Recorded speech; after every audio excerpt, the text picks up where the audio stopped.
Hello everyone, welcome back to my YouTube channel SK classes.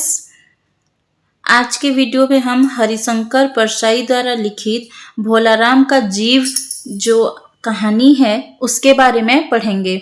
उस कहानी को details में एक्सप्लेन करके पढ़ेंगे।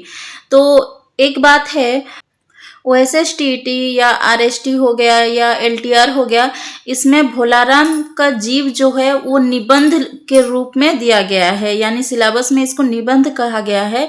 पर एक्चुअल में ये एक आधुनिक कहानी है, एक व्यंग्यात्मक कहानी है जिसको हरिशंकर परसाई ने व्यंग करते हुए, किसको व्यंग करते हुए, सरकारी विभाग के ऊपर व्यंग करते हुए ये कहानी लिखा है। ये जो कहानी है, अगर आपको चाहिए, इसकी किताब चाहिए, तो आप इसको आधुनिक हिंदी कहानी संग्रह यहाँ पे है, राघव पब्लिकेशन, इसमें देख सकते हैं। इसके अलावा हमारे सिलेबस से संबंधित और कई सारी कहानियाँ इसमें हैं, जैसे कि है पूस की रात, पुरस्कार, वापसी और भोलाराम का जीव। अगर आप ये एक ही किताब खरीदते हैं, अगर आपको कहीं पे मिलता है, तो आप इसमें 4 कहानियां यानी 4 टॉपिक्स जो हमारे OSSTT या LTR RST हिंदी के सिलेबस में जो आपको देखने को मिलता है, ये 4 टॉपिक एक ही किताब में आपको मिल जाएगा। ये बात बताने का मेरा एक ही मकसद है कि आपको ये 4 टॉपिक इसी एक किताब से मिल जाएगा, और जो हमारे सिलेबस में निबंध के रूप में भोलाराम का जीव है वो एक्चुअल में एक कहानी है, आधुनिक कहानी है। ठीक है, चलिए शुरू करते हैं वीडियो को। हरिशंकर परसाई द्वारा लिखित भोलाराम का जीव। भोलाराम का जीव यानी आत्मा, भोलाराम की आत्मा। भोलाराम कौन है?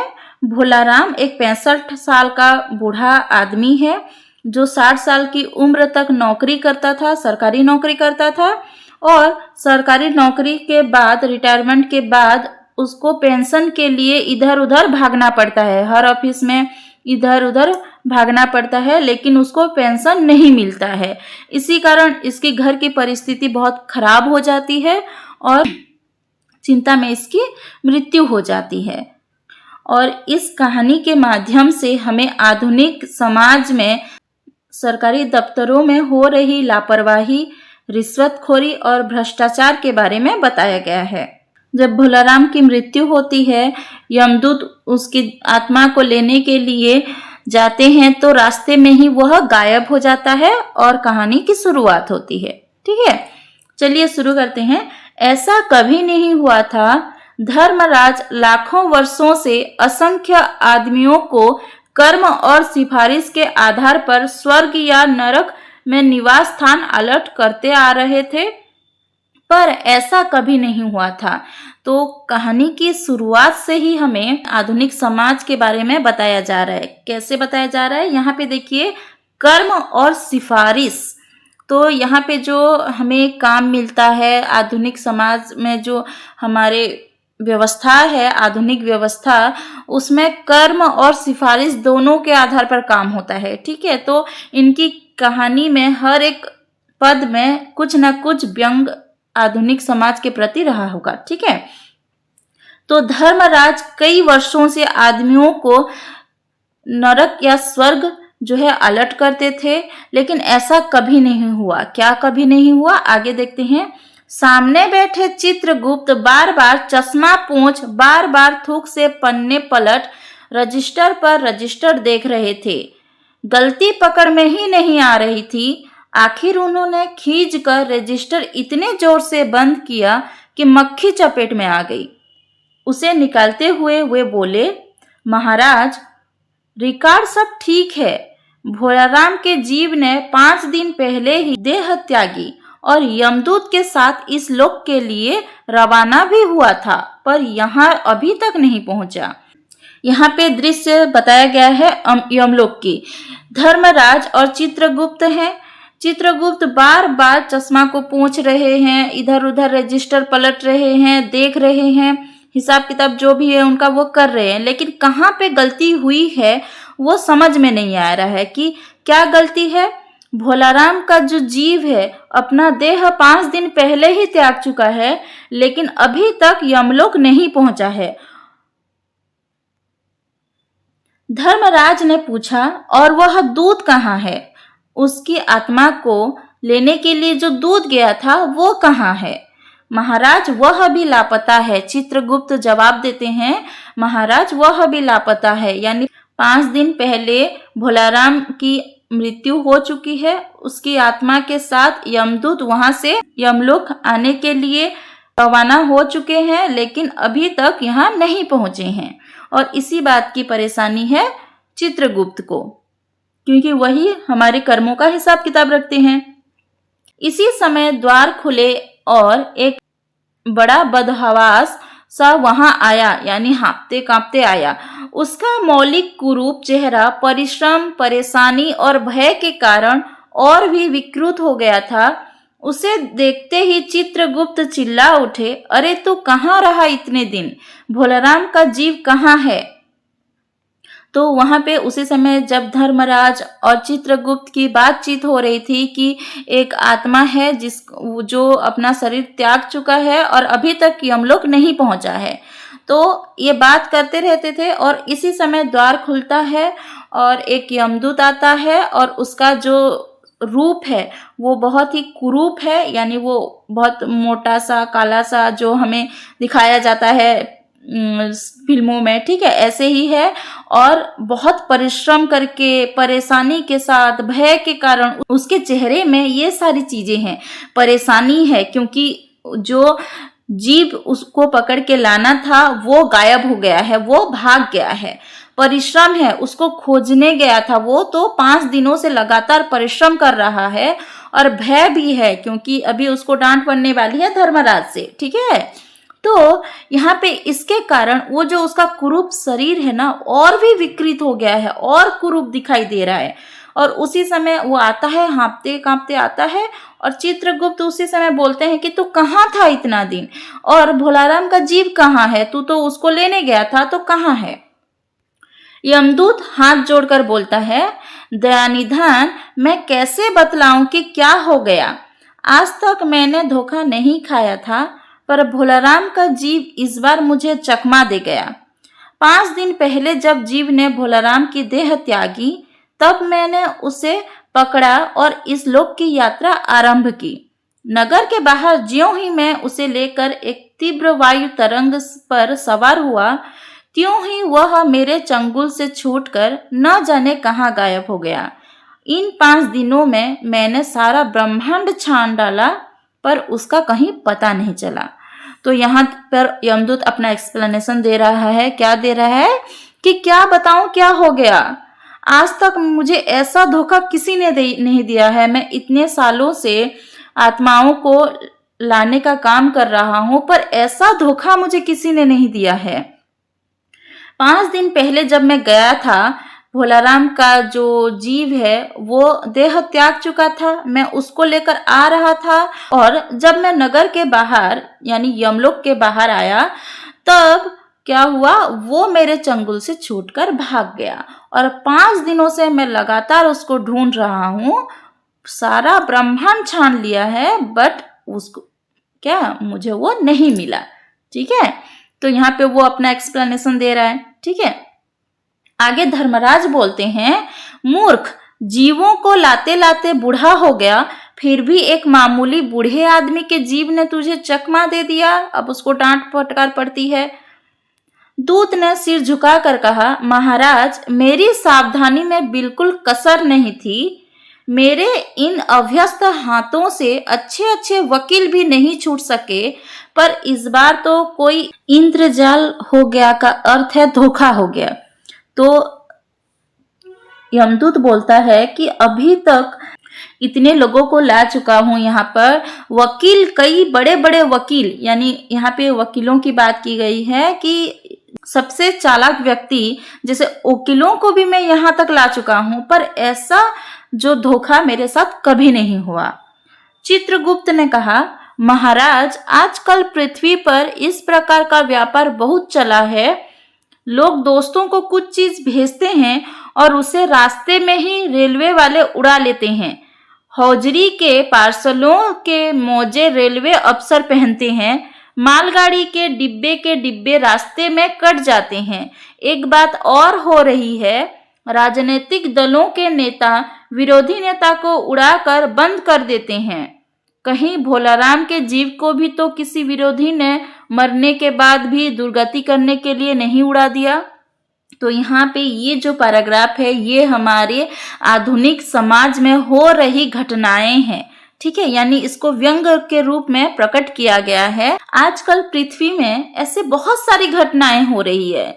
जैसे क्या होता है, अगर कोई कुछ दोस्त अपने दोस्तों को कोई चीज भेजता है, रेलवे में जब वो जाता है तो वो गायब, यानी पार्सल जो गायब हो जाते हैं, पार्सल गायब हो जाता है, ठीक है। और आप पार्सल भेजोगे तो उसको, उसमें जो चीज है उसको खोलकर रेलवे ऑफिसर पहनते हैं, वो ले जाते हैं। मालगाड़ी में जो डिब्बे होते हैं, मालगाड़ी में जो सामान होता है, वो डिब्बे के डिब्बे गायब हो जाते हैं। तो यानी कि चोरी हो जाती है, ठीक है। और आजकल तो राजनीतिक दलों के नेता विरोधी नेता को उड़ाकर बंद कर देते हैं, यानी उनको गायब कर देते हैं।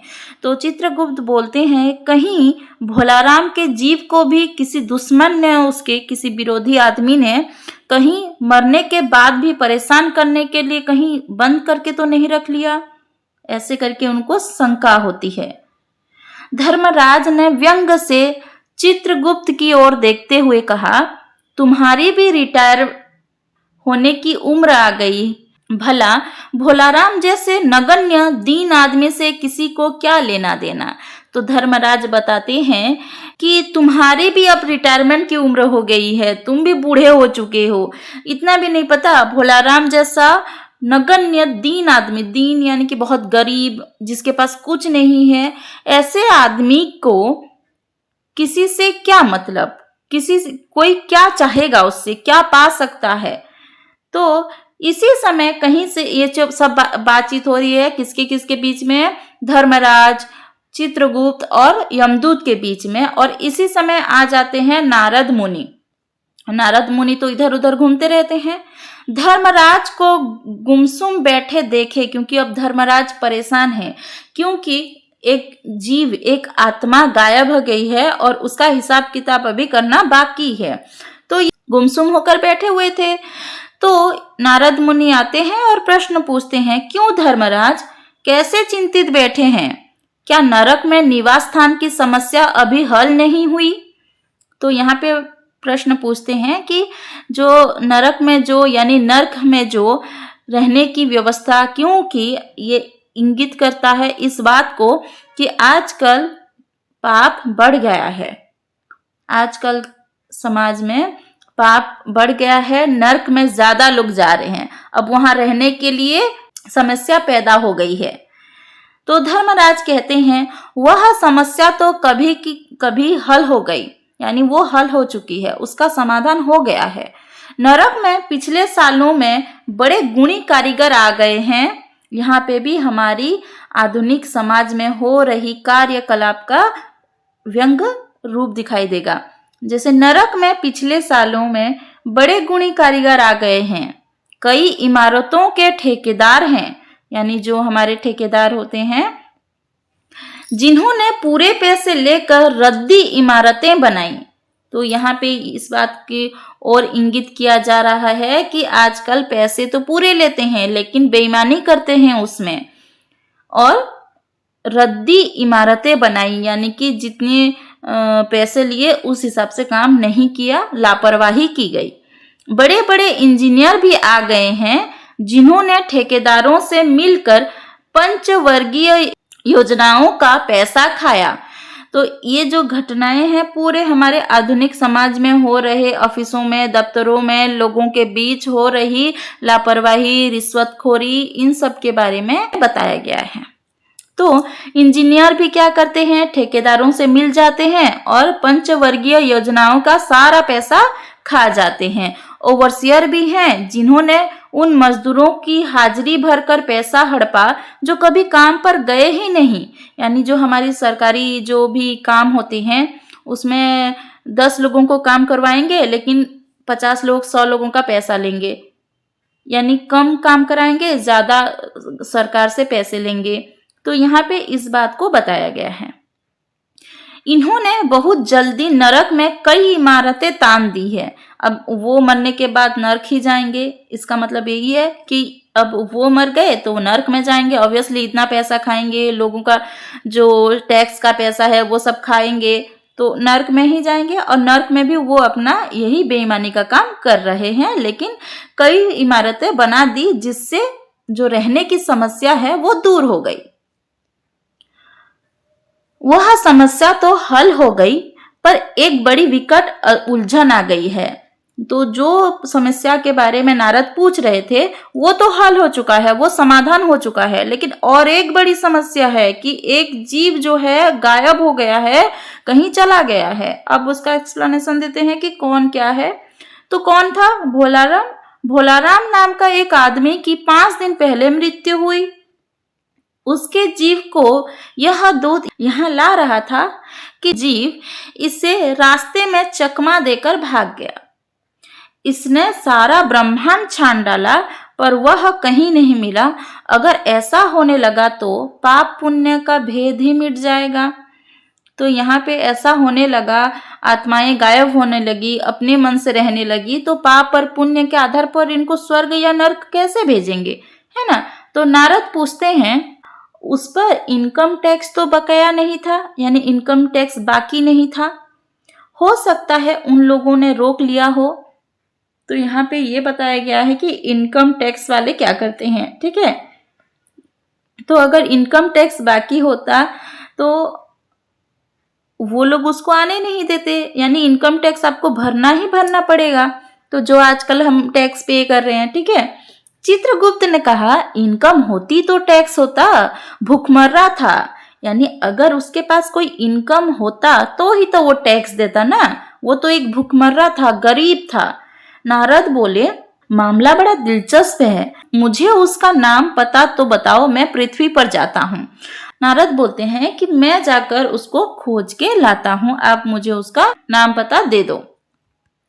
चित्रगुप्त ने, अच्छा यहाँ पे ऐसे भी प्रश्न आ सकता है, ठीक है, जो आपके किसी के द्वारा कही गई कोई वाक्य है, जैसे इनकम होती तो टैक्स होता, भूखमरा था, यह वाक्य किसने किसको कहा है? तो उत्तर क्या होगा? यह वाक्य चित्रगुप्त ने नारद मुनि को कहा है। चलिए देखते हैं उसका अब नाम पता देखते हैं क्या है। चित्रगुप्त ने रजिस्टर देखकर बताया, भोलाराम नाम था उसका। जबलपुर शहर में धमापुर मोहल्ले में नाले के किनारे एक 1.5 कमरे के टूटे फूटे मकान में वह परिवार समेत रहता था।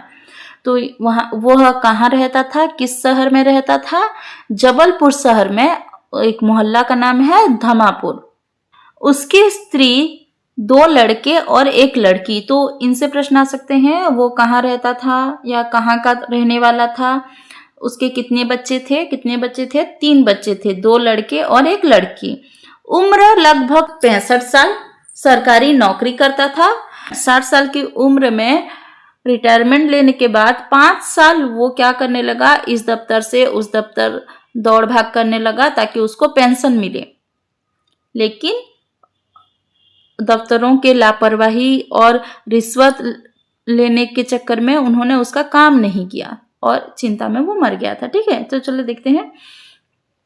मकान का किराया उसने 1 साल से नहीं दिया। देखो 5 साल पहले रिटायर हो गया था, पैसों की कमी थी क्योंकि उसको पेंशन नहीं मिल रही थी, तो मकान का किराया भी उसने 1 साल से नहीं दिया था, इसलिए मकान मालिक उससे निकालना चाहता था। इतने में भोलाराम ने संसार ही छोड़ दिया। अब पैसों की इतनी तंगी थी कि 1 साल से वो किराया नहीं दे पाया था और मकान मालिक 1 साल से किराया नहीं मिलेगा तो उसको निकालना चाहेगा। तो वो इसी चिंता में उसने संसार ही छोड़ दिया था। आज 5वां दिन है। बहुत संभव है कि अगर मकान मालिक वास्तविक मकान मालिक है तो उसने भोलाराम के मरते ही उसके परिवार को निकाल दिया होगा। इसलिए आपको परिवार की तलाश में काफी घूमना पड़ेगा।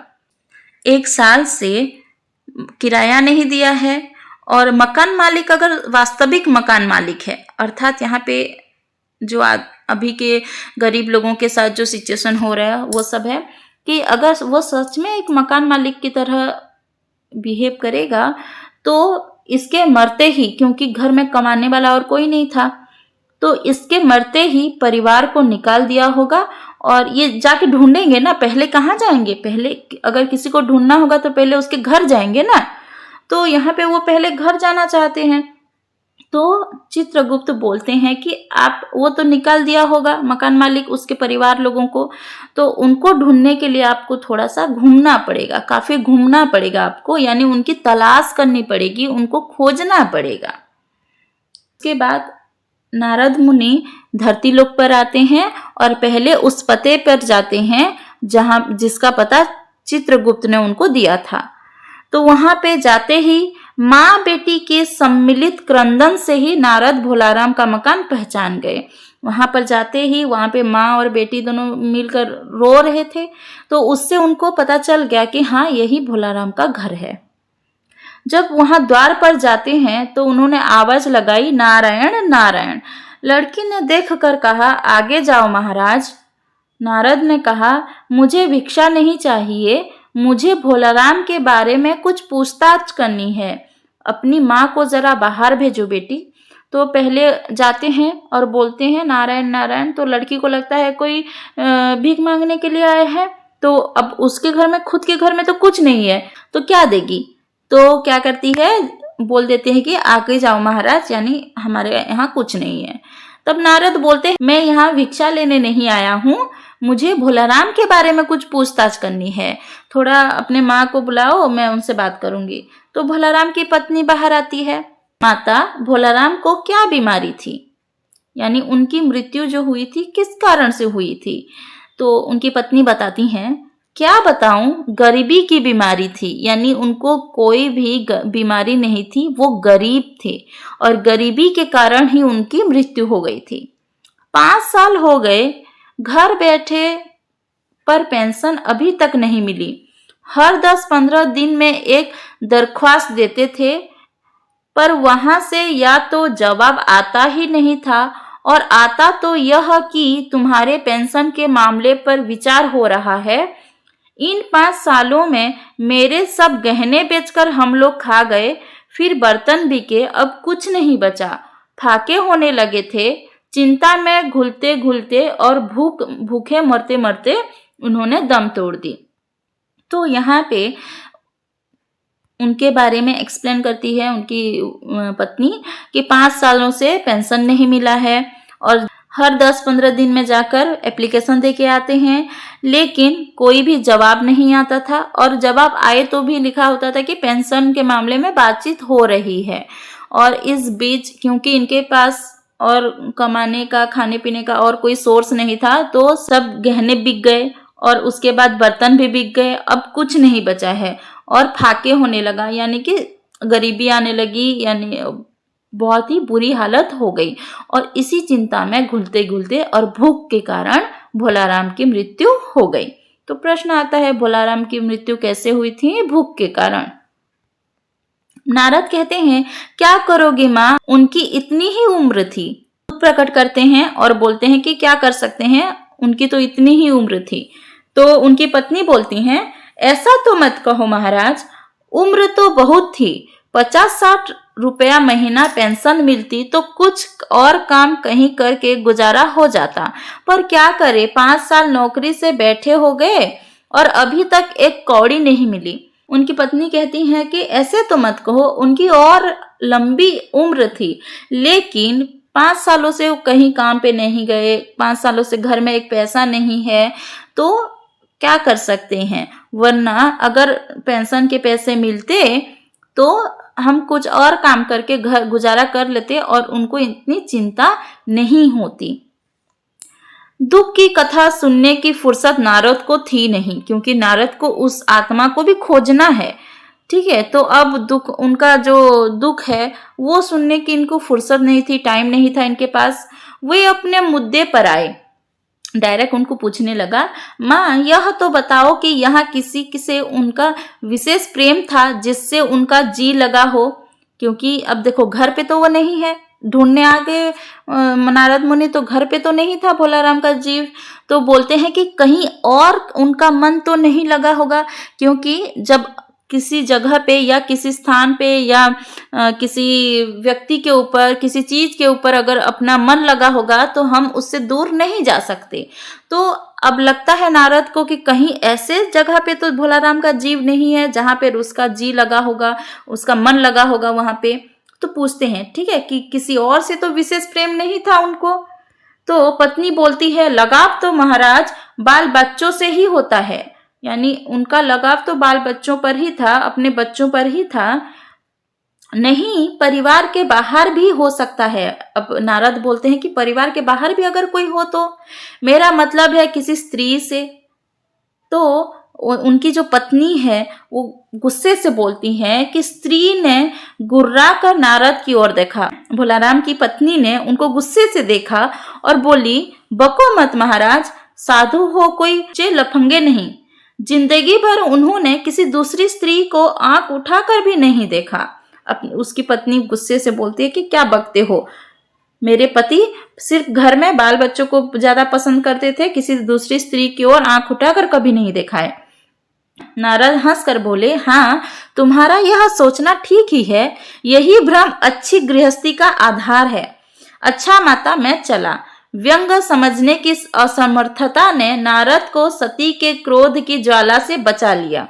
तो ये जो व्यंग करते हैं, यानी ये जो उनको कहते हैं कि हाँ यही सोचो कि तुम्हारा पति तुम्हें ही प्यार करता था, बस यही सोचो, अगर इसी भ्रम में रहोगे तो गृहस्थी चल सकता है, वरना आपको जब सच्चाई पता चल जाएगा तो आपकी गृहस्थी बर्बाद हो जाएगी। तो ये कहते हैं, ये व्यंग करके कहते हैं, लेकिन उनकी पत्नी को समझ नहीं आता है, इसीलिए वो बच जाते हैं, वरना आज तो सती के क्रोध के ज्वाला से उनको कोई नहीं बचा सकता, यानी उनके गुस्से से उनको कोई नहीं बचा सकता था। तो यहाँ पे ये भी बताया गया है कि आजकल के समाज में जो पति पत्नी का रिश्ता होता है वो कई बार हम कह सकते हैं इसमें कि उसमें सच्चाई नहीं होती है, यानी उसमें कुछ ना कुछ दरार होती है। पति पत्नी के रिश्ते और इतना पाक नहीं रहा जितना पहले था। स्त्री ने कहा, महाराज आप तो साधु हैं, सिद्ध पुरुष हैं, कुछ ऐसा नहीं कर सकते कि उनकी रुकी हुई पेंशन मिल जाए, इन बच्चों का पेट कुछ दिन भर जाएगा। तो वहां पे गुजारिश करती हैं कि आप तो साधु संत आदमी लोग हो, आप कुछ ऐसा नहीं कर सकते कि उनका जो रुका हुआ पेंशन है वो हमको मिल जाए, तो कम से कम बाल बच्चे जो हैं, हमारे जो बच्चे हैं, उनका कोई पालन पोषण ही थोड़ा हो जाएगा। तो नारद को दया आ गई इस बात पर, क्योंकि उनकी हालत बहुत खराब थी, मकान मालिक निकालने वाला था, उनके घर में खाने पीने को कुछ नहीं था। तो नारद को दया आ गई और वे कहने लगे, साधुओं की बात कौन मानता है, मेरा यहाँ कोई मठ तो नहीं है, फिर भी मैं सरकारी दफ्तर में जाऊंगा और कोशिश करूंगा। तो यहाँ पे भी व्यंग है कि यहाँ मेरा कोई मठ तो नहीं है, यानी मठ के रूप में आजकल ठगा जा रहा है लोगों को, ठीक है। तो यहाँ पे ये बोलते हैं, मेरा कोई मठ नहीं है जहां से इतने सारे पैसे आएंगे और मैं आपको देकर मदद करूंगा, तो मैं कोशिश कर सकता हूँ, सरकारी दफ्तर जाऊंगा और वहां पे बोलूंगा कि आपका पेंशन का काम कर दें। वहां से चलकर नारद सरकारी दफ्तर में पहुंचे। किस लिए गए थे? इनकी मदद करने के लिए, ठीक है। और एक बात और है, वो घर से दफ्तर, दफ्तर से घर आता था, तो या तो घर में तो नहीं है वो, तो हो सकता है दफ्तर में हो, यानी ऑफिस में हो। तो वहां पहले ही कमरे में बैठे बाबू से उन्होंने भोलाराम के केस के बारे में बात की।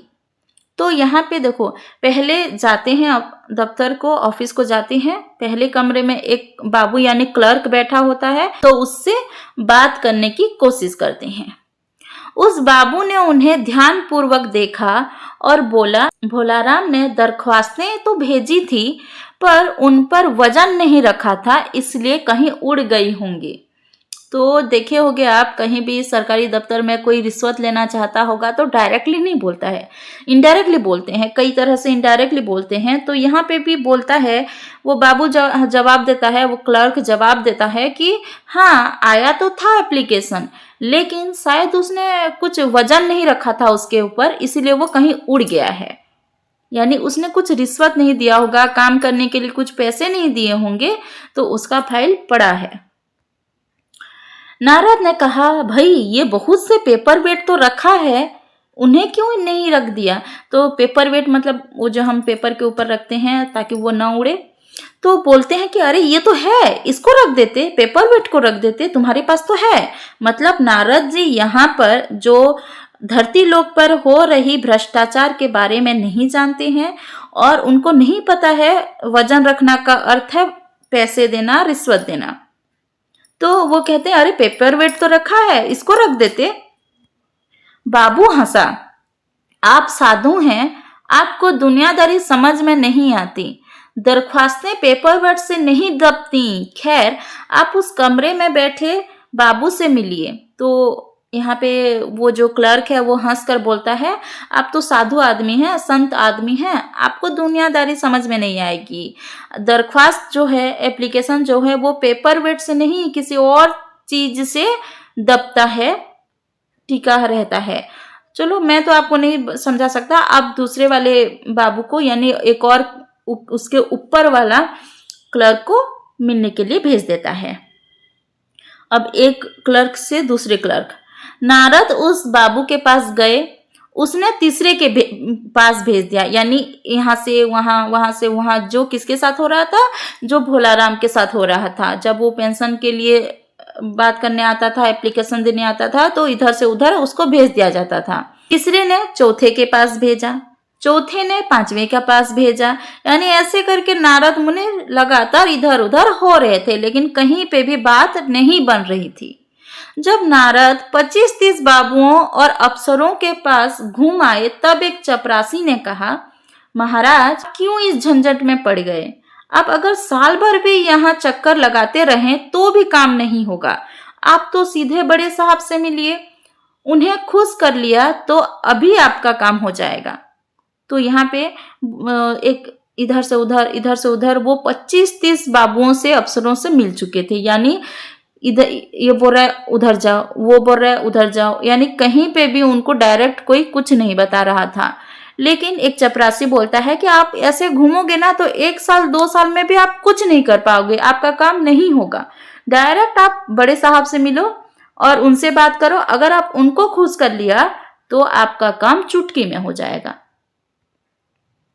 नारद बड़े साहब के कमरे में पहुंचे, वहां पे वो गए उनसे बात करने के लिए। बाहर चपरासी ऊँघ रहा था, इसलिए उन्हें किसी ने छेड़ा नहीं। ऊँघ रहा था यानी बैठे बैठे सोने, जो नींद आ जाती है, ठीक है, तो वो सोने की कोशिश कर रहा था, सो गया था। तो यहाँ पे उसको नारद जब जाते हैं तो वो रोका भी नहीं, क्योंकि उसको पता भी नहीं है वो अपना काम ठीक तरह से नहीं कर रहा है। यहाँ पे भी व्यंग किया गया है कि जो सरकारी कर्मचारी होते हैं वो अपना काम सही से नहीं करते हैं, ठीक है। वो चपरासी भी अपना काम नहीं कर रहा था। तो वहां पे चले जाते हैं अंदर। उन्हें एकदम बिना विजिटिंग कार्ड के आए देखकर साहब बड़े नाराज हुए। तो बड़े साहब हैं, बड़े ऑफिसर हैं, तो उनके यहाँ विजिटिंग कार्ड यानी पहले परमिशन लेना पड़ता है जाने के लिए। अब बिना परमिशन के ये घुस गए, क्योंकि उनका चपरासी सो रहा है। तो ये गुस्सा होते हैं और बोलते हैं, इसे कोई मंदिर वंदिर समझ लिया है क्या? धड़धड़ाते चले आए, चीट क्यों नहीं भेजा? यानी कि यहाँ पे क्योंकि वो नारद मुनि, ऋषि मुनि के भेष में है, तो बोलते हैं कि क्या इसको मंदिर समझ लिया है? आप ऐसे ही घुसे आ रहे हैं, आपको पहले चीट भेजना चाहिए थे, आपको परमिशन लेना चाहिए था। नारद ने कहा, कैसे भेजता? चपरासी तो सो रहा है। तो बोलते हैं कि कैसे, किसको बोलता? चपरासी तो खुद सो रहा है। क्या काम है? साहब ने रौब से पूछा। बड़े साहब हैं तो रौब से पूछ रहे हैं कि क्या काम है, बताओ।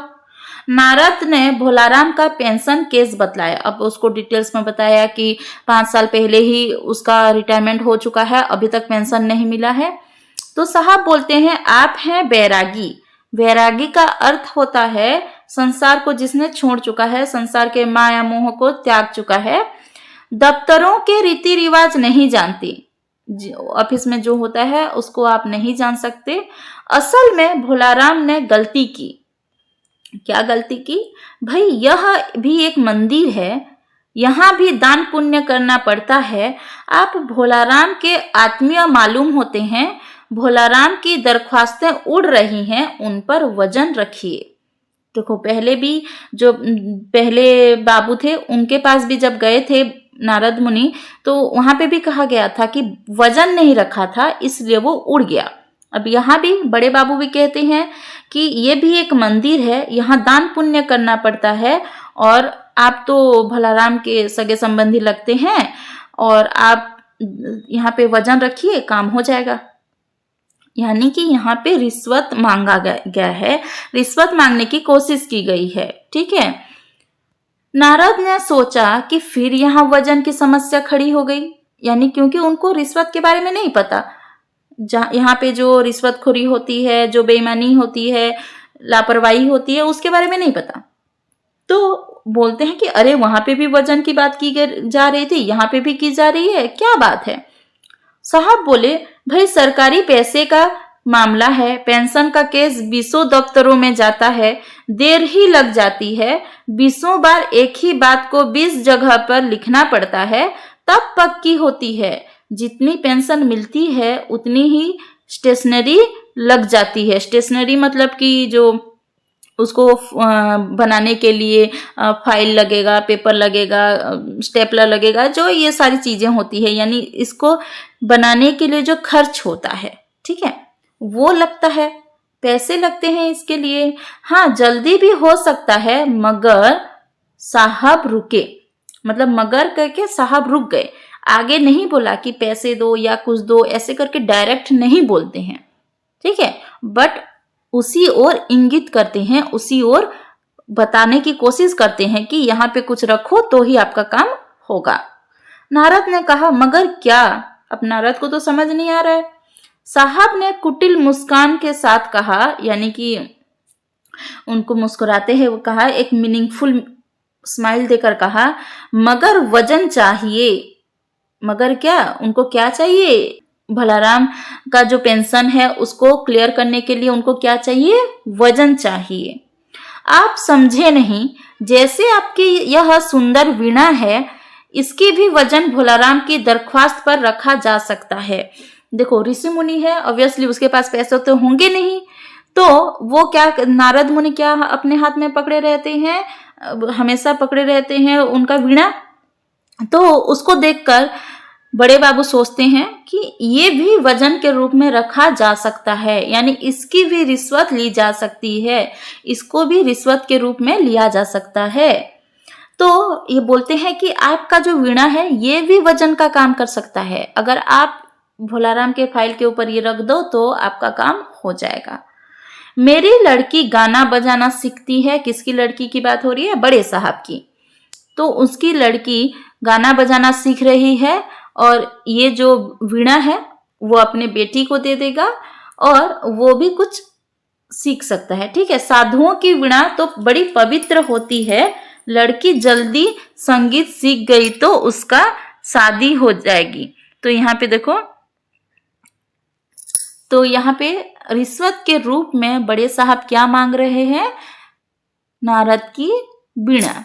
तो यहाँ के नारद की वीणा को मांगते हैं क्योंकि उनकी एक लड़की है जो गाना बजाना सीख रही है, अगर वो गाना बजाना अच्छे से सीख जाएगी तो उसकी शादी हो जाएगी।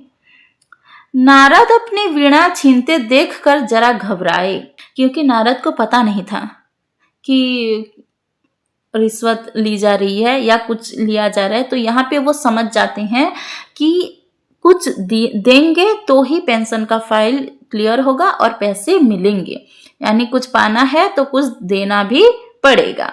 तो थोड़ा घबरा जाते हैं जब उनकी वीणा छीनने के कगार पर थी, पर फिर संभल कर उन्होंने वीणा टेबल पर रख कर कहा, यह लीजिए, अब जरा जल्दी उसकी पेंशन का ऑर्डर निकाल दीजिए। समझ जाते हैं कि ये रिश्वत लेना चाहता है, तो अपनी जो वीणा है उसको दे देते हैं और बोलते हैं कि जरा उस फाइल को क्लियर कीजिए, पेंशन के फाइल को क्लियर कर दीजिए। साहब ने प्रसन्नता से उन्हें कुर्सी दी, वीणा को एक कोने में रखा और घंटी बजाई। चपरासी हाजिर हुआ। तो यहाँ पे भी एक व्यंग्यात्मक दृश्य है कि जब रिश्वत दे रहा है या रिश्वत दे चुका है तो उसको सम्मान दिया जा रहा है, उसके लिए कुर्सी लाई जा रही है। ठीक है, तो यहाँ पे नारद मुनि जी के लिए कुर्सी लाई गई।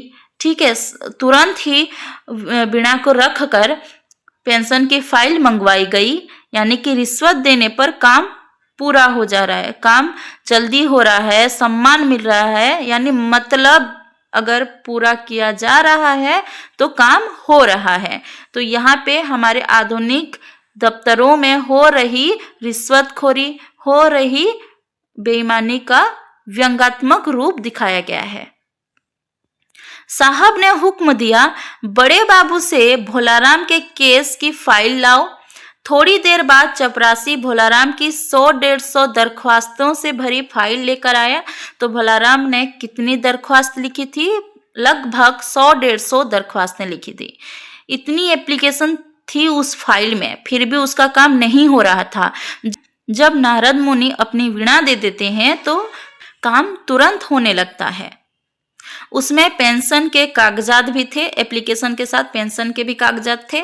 साहब ने फाइल पर भोलाराम का नाम देखा और निश्चित करने के लिए पूछा, क्या नाम बताया साधु जी आपने?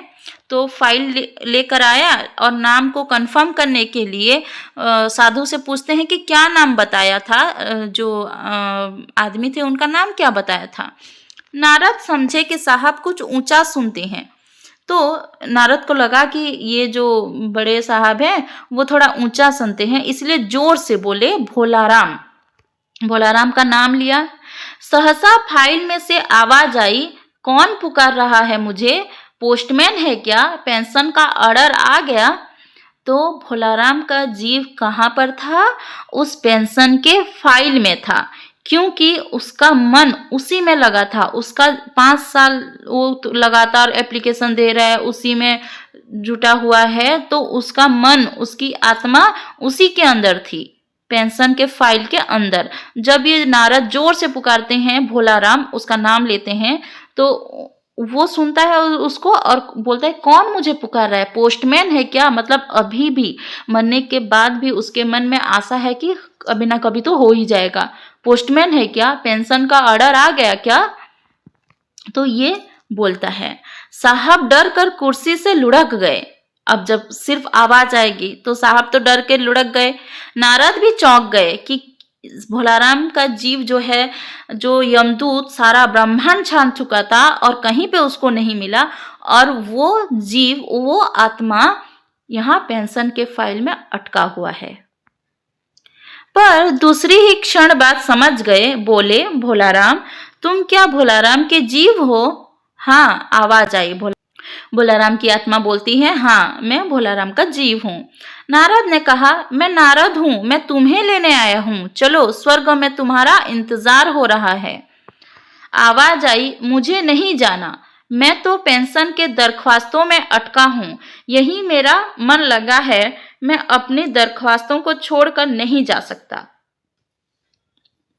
और इसी व्यंग्यात्मक वाक्य के साथ ये कहानी खत्म होती है। नारद को भोलाराम का जीव कहाँ मिलता है? पेंशन के फाइल में। क्यों वहां पे अटका हुआ था? क्योंकि उसकी आत्मा वहीं पे अटकी हुई थी, उसका मन जो है वहीं अटका हुआ था। उसका काम, क्योंकि उसका काम पूरा नहीं हुआ था, वो जो इतने सालों से कोशिश कर रहा था वो काम रुका हुआ था, उसका मन वहीं पे लगा था और उसको वो जानने के लिए तैयार नहीं था।